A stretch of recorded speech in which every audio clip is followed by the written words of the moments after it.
What is up, guys? Rick Cacus here, and today it's time for another Nightfall Gold tier guide, showcasing not only how to beat this week's Nightfall from March 14th to the 21st, but also showcasing some tips for how to achieve that gold tier rating to complete the Sunrise bounty from Zavala and hopefully get your chance at the Icebreaker Exotic Sniper Rifle. So, let's get started by discussing my recommended build for this Nightfall. But to do that, obviously we need to go over the current Nightfall modifiers. Now the first one is kind of a good one. It's small arms. This is going to significantly increase the damage output of your primary weapon. And that's probably going to be the most important factor in building what your class is going to be. After that, we have just a trio of negative modifiers. Firstly, we have Juggler. This makes it so that no ammo is going to drop for whatever weapon you're currently using. So you're going to have a diverse build, be able to use multiple weapons to get the ammo back for your other ones. After that, we have Grounded. There's no other word for it. This will get you killed. Like, this is absolutely going to be getting a ton of people killed. It got me killed once in the Nightfall. It's just something that you have to be aware of. If you're in the air, you're going to be taking significantly more damage. So try to stay on the ground. If you're a hunter, just try not to do what you do best. Jump around non-stop. Anyways, after that, we have Chaff. This is going to make your radar disabled, and this just means that you really need to be aware during this week's Nightfall. It's very easy to be standing in front of an area and have no idea that there's literally enemies spawning right behind you until it's too late. So you need to be very spaciously aware. Now, as for my recommended build, considering those modifiers, firstly and foremostly, we have a good primary weapon.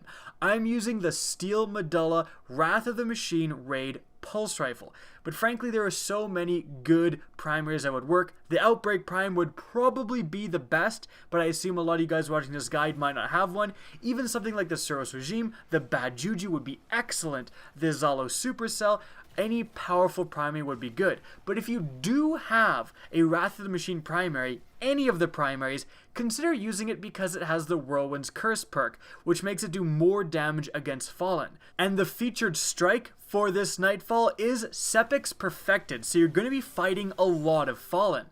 After that, I was using the Trials of Osiris shotgun. But you do not need anything as exclusive as this. A good secondary weapon, a good shotgun, even a sidearm would be quite usable. A sniper rifle honestly would probably be better in a vacuum, but I knew that I wanted something to easily get my primary ammo back because I'm going to be relying on my primary, and with a shotgun it's just so easy to get multiple kills on a bunch of dregs charging at you and get all of your primary ammo back. The same logic kind of went into my last choice with the Galahorn. Just overall, great weapon. It's the Galahorn, for goodness sakes, and just one shot is going to be able to kill a lot of enemies and, most importantly, drop a lot of primary and special ammo. Now, as for my exotic armor choice, I went with the Sunbreakers because I'm using a Sun Singer Warlock. Now, this just gives me an extra grenade, makes my solar grenades last longer. It's just overall a really good exotic armor piece. But considering the modifiers are not anything specific in terms of a certain elemental burn, you can pretty much use whatever subclass you're most comfortable with. So whatever you want to use in terms of subclass, and quite frankly in terms of your exotic armor piece, just go for it. Use your best stuff in those regards. Alright, now let's move on to the Nightfall walkthrough. You're going to start out here in an open patrol area, and that means that you can farm this area for points if you're at all worried. I think my number one tip would just be kill the enemies you come across. Like, most people are going to hop on their Sparrow and drive there, but if you just run there and shoot enemies you go by, or get off your Sparrow when you see enemies and just shoot at them, it's going to be very easy, it's going to take no time at all, and it's going to get you a pretty decent bump of points to guarantee that gold tier. Now, moving on, you're going to head further into this complex, and encounter your first big fight. Now this encounter has you disable 2 laser fields. You're gonna have to kill all of the enemies in this area first to let you gain access to the console that's going to let you start this objective. But once you do activate this objective, you simply need to, kill 2 big waves of enemies. There's going to be, as I said, a lot of Splicer fallen enemies, which means that if you do have the Whirlwind's Curse going, you're going to do miraculous things with your primary weapon. It just does so much damage. Now, for this part, there is going to be a lot of guys, and seriously, don't forget about airborne, because, yeah, you just don't want to jump in the air, but mainly, guys are spawning out of pretty much everywhere. There is a door, there is an opening, pretty much every 6 feet in this room that enemies will spawn out of. The best place to hold out if you're having trouble with this encounter is just directly behind the face of the console that you have to activate. Just back up and kind of wedge your way behind the shipping container, and you'll see that no enemies spawn right around you. Enemies will actually spawn on top of you, but they can't shoot you through the metal grate, and they'll have to actually jump off in front of you to engage you, and then you'll obviously see them, and you can usually kill them before they can kill you. That's definitely the best place to hold out. But regardless of whether or not you actually hold out there, you're still going to want to be aware of that area and those enemies spawning on top of that metal grate, because most of the enemies are going to spawn on the opposite side of the map, and then people often, rush forward, throw grenades, shoot Galahorns, all that stuff to kill those enemies. Don't forget, especially because of chaff, about those enemies that have just spawned behind you. Like, enemies literally spawn on opposite sides of the map in this encounter, so you do not want to be ambushed. Like, suddenly 10 shanks are behind you, it can be problematic. Aside from that, this encounter is relatively straightforward. Just don't get too aggressive and go out of cover and get ambushed by a squad of enemies that you didn't see because of chaff. Now, during the last wave of enemies, you're going to have an elite named enemy spawn. When you kill this enemy, miraculously, your ghost at the exact same time finishes taking down the barrier, and you're able to move on to the next large encounter. You're going to make your way through the complex. There's going to be a slight group of enemies. Obviously, you're going to kill them as you're moving forward, and then you're going to enter into a wide open space where you're faced with a Siva fallen tank. This tank is your obstacle. Once you kill the tank, you can move forward. And that's important because you can kill the tank by pretty much ignoring all of the other ads. However, obviously, you're going to be likely trying to get that sunrise bounty done. So I think it is important to pace yourself in this encounter. You're doing a lot of damage with your primary weapons, like a lot of damage. It's pretty easy to take this tank down in just one go of it, especially if you get that front, I think it's left if it's looking at you, leg, it stays down for longer, and you can just murk the crap out of this thing. But if you do that and ignore the ads, they'll kind of die or they'll be left in the dust as you move forward, and you're going to miss out on a lot of points. So what I'm saying here is just make sure as you're taking down the tank that you're also shooting every ad you see. Because of small arms, it's so easy to take down those ads. It's really worth it for those essentially free or incredibly easy points. So just don't get, blindsided by the tank and just non-stop try to take them out. Take your time, kill the ads as well in this encounter. Now, the best place to hold out by far if you're worried about getting shot at by the tank is where you see me hold out. You have this little ravine that you can back into and you're completely safe. The tank cannot shoot you from here. No ads come here. It's just the best place you can hold out. Now, once you do kill the tank, be aware that the doors are going to open leading you to the next area, but that there's going to be a massive amount of enemies, including 2 Splicer Reaver captains that spawn. So just be aware of this. Get out your rocket launchers, use a super. This is a great time for a super to gain a ton of points and produce a ton of orbs. But yeah, kill those guys.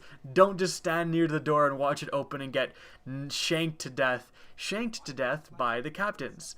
A little bit of a fallen pun there. Anyways, continue on in this final complex, and you're going to have the final boss encounter against Sepiks Perfected.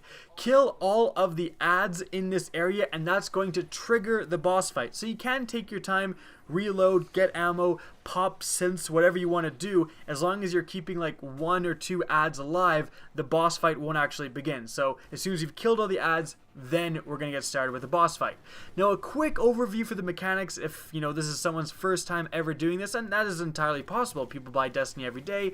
What you're going to want to do is just damage the boss, and then there's going to be captains that spawn with elemental cannons. You pick up these cannons and shoot the boss, because that cannon is going to match the element of the boss's shields. When you shoot that boss with the cannon, it's going to take down his shields, and you can damage him again. Once you damage him enough, he'll gain another shield of another element. You'll have to do the same thing again, kill the next captain, take his cannon, shoot the boss, same thing, rinse and repeat. You're going to have to do that 3 times before you can take down this boss. Presumably, maybe if you're really good on damage, you can take him down in like 2 times, but you might even want to hold back if you're that good, just because missing out on an entire wave of enemies is going to miss out on a lot of points if you're interested in that sunrise bounty. Now, where's the best place to hold out for this boss fight? Well, I would recommend the place that you see me hold out in the background gameplay. You can kind of shove yourself in this corner of the arena, and although there are enemies that spawn, and you'll see them spawn right from the doorway in front and to my right, they do shoot at you when they come out, but you can kind of just hide behind this box and just use this box that's in front of me as cover, like huddle down in here. Nothing can really get me here. There's a room on the opposite side of this arena that you can also kind of hold out in, but you definitely don't want to be out in the open. There's just so much stuff that spawns, and Sepiks does teleport around the outside arena, so he will teleport next to you and destroy you if you're not paying attention, because again, chaff is on. Now, one last tip for this engagement: remember juggler. And the reason I say that is because you want to be utilizing your shotgun or your heavy when there's a bunch of ads spawning, like they are for me, right in front of you, coming out of a doorway. If you can Galahorn those enemies as they're spawning, or shotgun a bunch of them, that's fantastic, because you gain your primary ammo. You do not want to be in a situation where the boss has a shield or the boss isn't able to be damaged necessarily, and you're sitting there with no ammo in your primary, and you just have a shotgun and an empty heavy, and you're going, uh-oh. So make sure you take the opportunities when they arise to kill enemies close by with your special and your heavy to ensure you always got primary ammo. Now, keep those tips in mind. Hold out where you see me kind of holding out here, and you should be fine and complete this week's Nightfall encounter with that gold tier rating. If you're interested in getting the Strike Horde chest at the end of this activity, remember that the weapon that spawns in this chest is the Devil's Dawn Sniper Rifle, a very powerful sniper rifle that spawns with predetermined perks, but its perk roll definitely isn't that bad, and it looks pretty damn cool. Definitely worth getting if you don't have it already. However, that same sniper rifle does spawn in a bunch of different strikes, so be aware of that if you want to save your skeleton keys.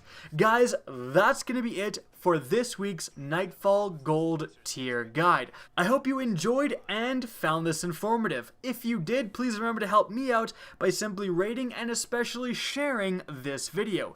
If you guys want to see more Destiny content similar to this and don't want to miss out on next week's Nightfall Guide, be sure to slap that subscribe button. If you want to get in touch with me and keep up to date with the latest channel activity, the best way is to follow me on Twitter at RickCacus. That's linked in the description down below, as is my Twitch channel, which you can also follow. Again, I hope you enjoyed the video, and as always, have a good day.